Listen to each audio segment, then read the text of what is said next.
Bienvenidos a esta sesión con el doctor Germán Mora Vargas. Estamos hablando sobre el impacto de sucesiones, testamentos, fideicomisos para ciudadanos extranjeros que residen, compran propiedad, viven aquí en Costa Rica, y tenemos la gracia de tener al experto en este tema. Entonces yo quería tocar ciertos temas con el doctor Germán Mora Vargas sobre esto y dialogar un poquito sobre qué cuidados tenemos que tener cuando estamos trabajando con un cliente extranjero. Bienvenido, gracias. Muchísimas gracias, mi estimado, qué gran placer. Es muy bonito estar aquí, pero estar con un amigo, con un caballero, con un profesional tan soberbio, tan excelente. Para mí son honores, un gusto. Muchísimas gracias. Miren, definitivamente uno de los temas más históricos, hasta bíblicos, de la humanidad son precisamente las sucesiones, las herencias, porque eso genera todos los conflictos del mundo. Y bueno, pensemos que tanto el Islam como el catolicismo y también el judaísmo provienen de un mismo padre, ¿verdad? Es decir, son hijos enojados y agarrados del mismo padre, que era Abraham. Eso quiere decir que inclusive hasta una guerra de sucesión española existió.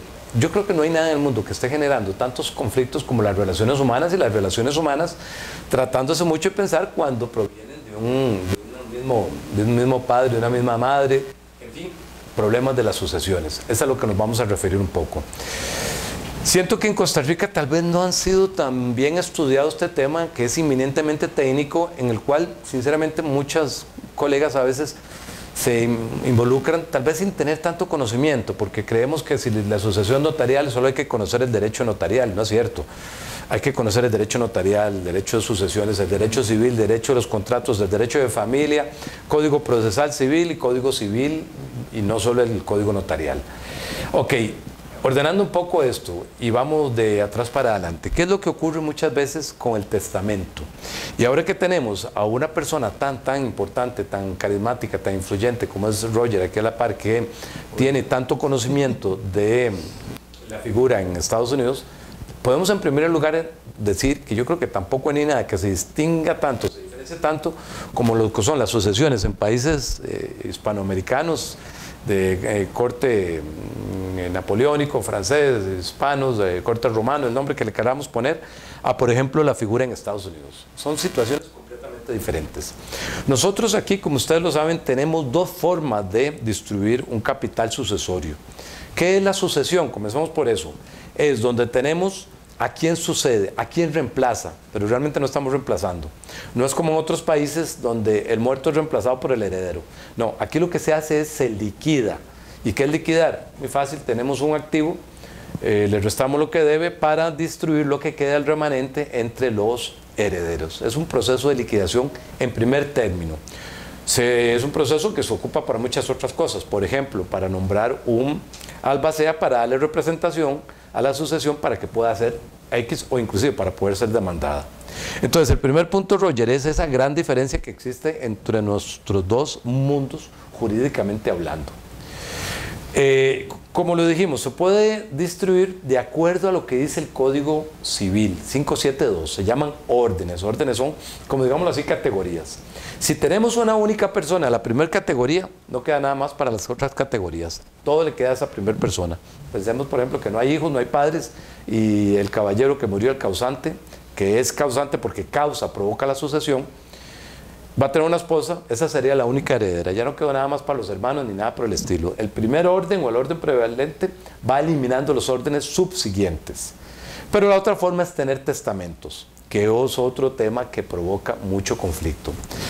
Nos ha dicho nuestra jurisprudencia, nuestra legislación, que el testamento es, junto con el matrimonio, un acto inminentemente solemne.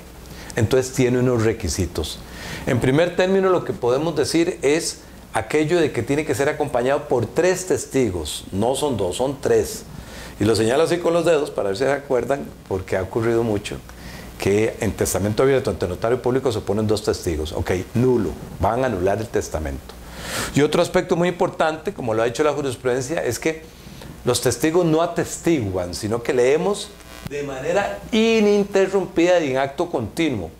Por supuesto que ustedes se pueden imaginar que son palabras muy caprichosas. O sea, con solo esas palabritas ya nos anulamos, ¿sabes cómo somos los latinos, verdad? Que nos falta ese sentido de ser más prácticos. Bueno, y hay otro punto muy interesante cuando mencionaste los testigos. Cuando estamos lidiando con un extranjero, hay que agregar 2 intérpretes, ¿verdad? Cuando no habla el idioma español, 2 intérpretes. No 1, sino 2. Exacto. Entonces, excelente. Yo creo que mucha gente se le olvida ese punto y entonces también trae una nulidad, ¿verdad? Excelente.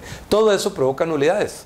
¿Y qué hace una nulidad? Que elimine a los herederos testamentarios para que sobrevengan los herederos que dice el 572, en los órdenes que hablábamos, y que probablemente no sean o no hubieran sido los que se hubieran querido en aquella oportunidad.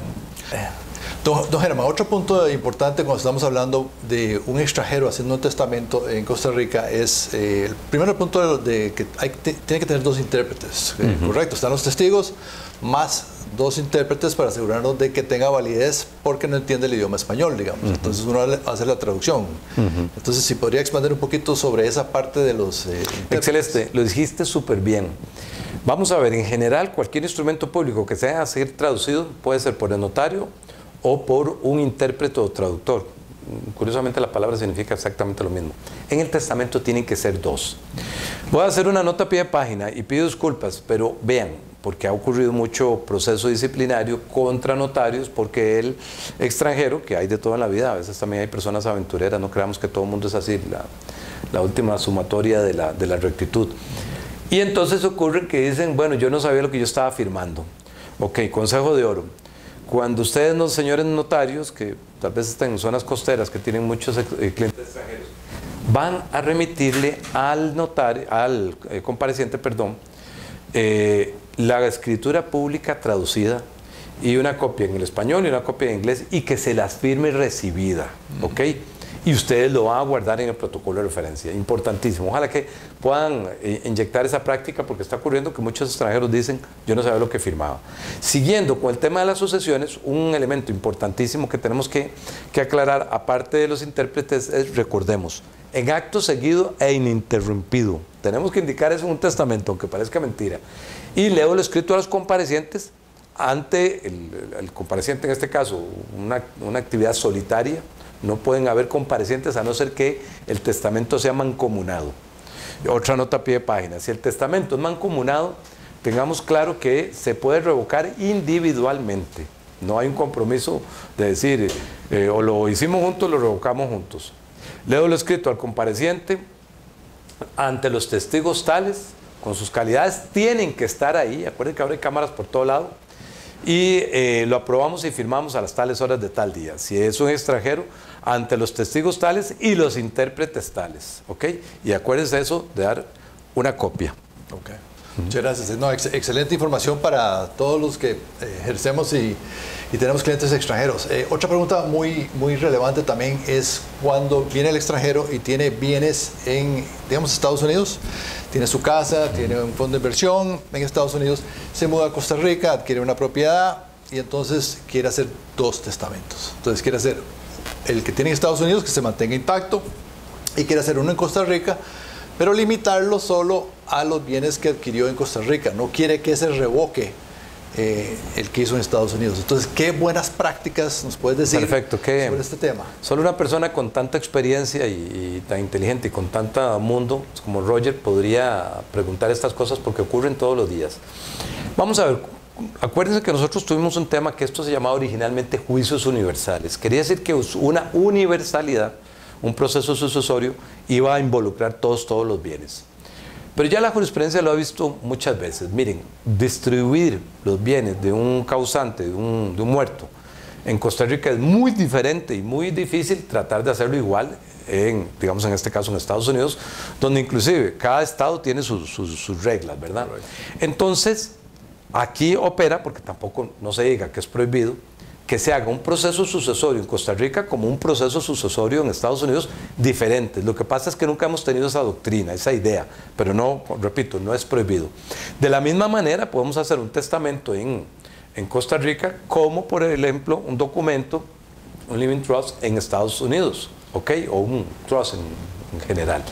Esto quiere decir que es válido e indicando que este testamento costarricense solo tendrá efectos en Costa Rica. Repito, no tenemos ninguna cláusula que prohíba eso. ¿Por qué? Porque la tradición siempre ha sido que se viera como un juicio universal, un juicio para todo el universo. Pero eso es un problema que se tiene hasta en Europa. En Europa, por ejemplo, conocí un caso graciosísimo donde la legislación francesa decía que conoce del lugar donde tuviera bienes el señor era inglés, tenía bienes en Italia decía, conoce la legislación, la jurisdicción, en el lugar donde hubiese nacido, nació en Inglaterra hacía donde radicaba en Francia, entonces le da vuelta por todo lado y nadie conocía esa situación. En Costa Rica ya hay una jurisprudencia que con mucho gusto vamos a ver si la podemos dejar aquí colgada, interesantísima, en el cual se abre un sucesorio en los Estados Unidos de una persona extranjera que vivía en Costa Rica. Se hace el exequatur, se manda a la sala después de muchísimo tiempo para que la sala diga no tenemos por qué aplicar un exequatur en Estados Unidos porque el señor radicaba en Costa Rica y lo que correspondía era la liquidación de los bienes en Costa Rica.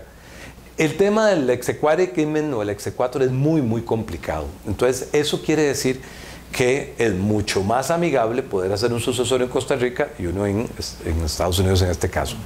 O, por ejemplo, el testamento que se hace en Costa Rica se dice que va a tener aplicación porque los testamentos tienen como condición natural que son inminentemente revocables. Entonces, el último revoca el anterior. Pero cuando se trate de una sola soberanía, un solo país, en este caso Costa Rica. Pero es muy atinada esa situación. ¿Y cómo funciona el trust? Porque nos preguntan mucho, ahora soy yo el que pregunto, nos preguntan mucho aquí colegas que tienen mucha clientela extranjera, sobre todo en zonas costeras, que cómo se puede hacer en el término o en el tanto tengamos un extranjero que quiere hacer un fideicomiso testamentario. En primer lugar, la palabra fideicomiso testamentario es una expresión que no debería estar junta. Son dos cosas diferentes y funcionan diferentes, pero lo explicaremos en otra oportunidad. Pero lo que ocurre es que muchas veces este extranjero trata de incorporar esa figura que es tan frecuente en su país de origen, Estados Unidos, a Costa Rica. Y es complicado. ¿Cómo funciona el trust? Mira, excelente observación porque aprovechemos y hablamos un poquito del trust y también las sociedades. Porque realmente aquí había una costumbre de venderle la sociedad al extranjero con el entendimiento de que pongan los bienes ahí y luego vamos a ponerle un mecanismo de sucesiones que funcionó por muchos años, pero creo que cambios en leyes, que ahorita las podemos discutir, han hecho eso un poco más complicado. Entonces, en Estados Unidos tienen la costumbre de formar lo que se llama un family trust, que es un fideicomiso de familia, por decirlo así, y entonces ponen todos los bienes a nombre de ese fideicomiso y entonces básicamente elimina cualquier sucesión en la muerte porque entra a regir todo lo que dicta el trust, el fideicomiso. Pero lo curioso de eso es que en Estados Unidos el trust es regulado por cada estado. Y acuérdate que en Estados Unidos son 50 estados. Entonces tenés 50 leyes diferentes sobre los diferentes trusts. Entonces, y también no se inscriben. O sea, son contratos privados.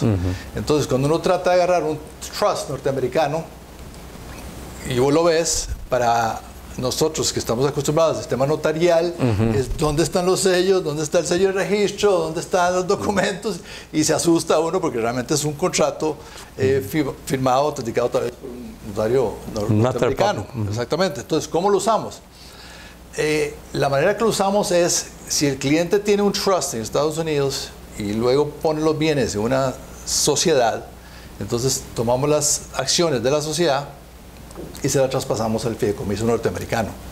Entonces, esa es una manera de usar el trust, porque el trust americano no puede directamente ser propietaria de bienes, porque no tiene personalidad jurídica. Entonces, ¿qué opinas de eso? Una pregunta, creo que diste una explicación. ¿Vieras cómo nos preguntan de eso? Me han preguntado muchas personas de Guanacaste, creo que pueden ser como 10, hasta dijeron que sí, ¿por qué no hacíamos un curso de eso? Ok, pero una preguntita, vamos a ver si mi apreciación es correcta. Normalmente aquí cuando nosotros tenemos un fideicomiso, casi todos han sido fideicomisos de garantía, es decir, hay un banco que es. Cuando tenemos un fideicomiso testamentario, casi todos son fideicomisos también, que el fiduciario es el banco. Pero básicamente lo que un banco hace es medio administrar financieramente, paga la luz, paga los impuestos, paga estas cosas, paga la cuota condominal y demás, pero no sé, el banco no se va a poner a pensar que si dejo este beneficio para los nietos, los voy a llevar a Disneylandia, como había dicho él, una vez al año, o los voy a sentar en tal colegio y demás. Es decir, nosotros no tenemos la cultura, y sinceramente creo que tampoco la transparencia, de un trustee como en Estados Unidos. ¿Estoy equivocado? Bueno, allá es más simple, porque en todos sentidos, el fideicomiso familiar, el Family Trust, el fiduciario es el mismo que lo constituye, que es algo muy diferente a lo que vos estás hablando aquí. Aquí se espera que sea un banco, que sea un tercero. ¿Y qué pasa con la ausencia de él cuando se muere? Entonces se nombra el sustituto ahí mismo en el documento. Ok. Entonces, pero igual hay que tenerle alguna, porque bueno, cuando se tienen estas figuras muchas veces se trata de cuando este padre de familia fallece. Falta. Sí, sí. Bueno, lo típico es, o sea, formás el trust, te nombras vos mismo el trustee del fideicomiso, y la persona que querés beneficiar sería el sustituto trustee que cuando mueres toma control del trust. Entonces, ese es el esquema típico en Estados Unidos de cómo lo manejan, y es realmente una manera bastante simple, ¿verdad? Yo no quiero decir esto con arrogancia, pero sinceramente, por lo que he visto, yo no considero que haya nadie que haya explicado eso también como vos, con lo que yo pude haber aportado, porque estos son temas que están generando mucho conflicto, mucha desazón. Como les digo, el otro día una colega me dijo que quería hacer un fideicomiso para su hermano. Bueno, vamos a ver, y el fiduciario suplente, ¿cómo sería la figura? No es fácil, no es delicada, son situaciones muy diferentes. Entonces, bueno, hay que ver cada caso. Pero me parece que es muy enriquecedor. Como nos han dicho varias veces, deberíamos de hacer un seminario, un video solamente de este tema. Sí, claro, creo que el tema de fideicomisos en general ese paralelismo con las otras culturas y otras legislaciones, ¿verdad? Me parece muy importante, porque hay muchos vacíos que necesitamos entender un poco más para poder darle sugerencias a nuestros clientes que sean atinadas y correctas con el manejo local, ¿verdad? Me parece. El tema de las sucesiones es muy amplio, muy complejo. En Costa Rica yo creo que no está adecuadamente legislado, o sea, hay muchas ausencias también. Más bien, de hecho, gracias a la iniciativa y la posibilidad con el diputado Alejandro Pacheco, es que seguramente pronto vamos a llegar a hacer una propuesta de reforma de la legislación sucesoria. Bueno, creo que parte de la razón por la cual no se usó tanto el fideicomiso fue porque en el pasado usábamos la sociedad como un mecanismo sucesorio, ¿eh? O sea, esto antes de que existiera el registro de transparencia de beneficiarios finales, antes de que existiera el 32 ter, ¿verdad? De tener que tener el acta para autorizar la venta. Entonces creo que se ha complicado un poco más el uso de sociedades, porque ahora fallece un accionista, pues entonces tenés que abrir un sucesorio local, y creo que la expectativa del extranjero era, bueno, la pongo en la sociedad, y ellos confunden mucho lo que es estar en la junta directiva o ser gerente de la sociedad con ser accionista. Ellos presumen de que soy el gerente, entonces cuando me muera, pues la subgerente, la esposa, va a tomar control de todo, pero no es así, porque sabemos que las acciones. Sí, además de eso, una figura que la gente conoce poco, que se llama traspaso indirecto, que lo establece la ley, que creo que se llamaba Ley de Fortalecimiento Fiscal, porque todas las normas fiscales tienen un nombre parecido, que sí me acuerdo el año, fue del 2013, y que establecía un impuesto, casi mucha gente no lo paga o no sabe que existe, ¿verdad? Pero sobre estos temas vamos a seguir hablando. A mí me parece, y lo digo con toda autenticidad, me parece que es muy enriquecedor lo que has explicado, porque la mayoría de las personas no conocen eso y tratan de hacer ese menjunje. Reitero esa situación que ocurrió cuando se abrió una asociación en Estados Unidos para que la sala primera, tras de eso, no estamos hablando de cualquier juez, dijera que el exequatur no se podía aplicar en Costa Rica porque él había muerto en Costa Rica. Entonces hubo que hacer una asociación en Costa Rica y perder ese montón de tiempo que genera este tipo de procesos. Para mí ha sido un honor y te agradezco profundamente. Muchas gracias por Muchísimas toda la gracias, información, Germán. Muy amables.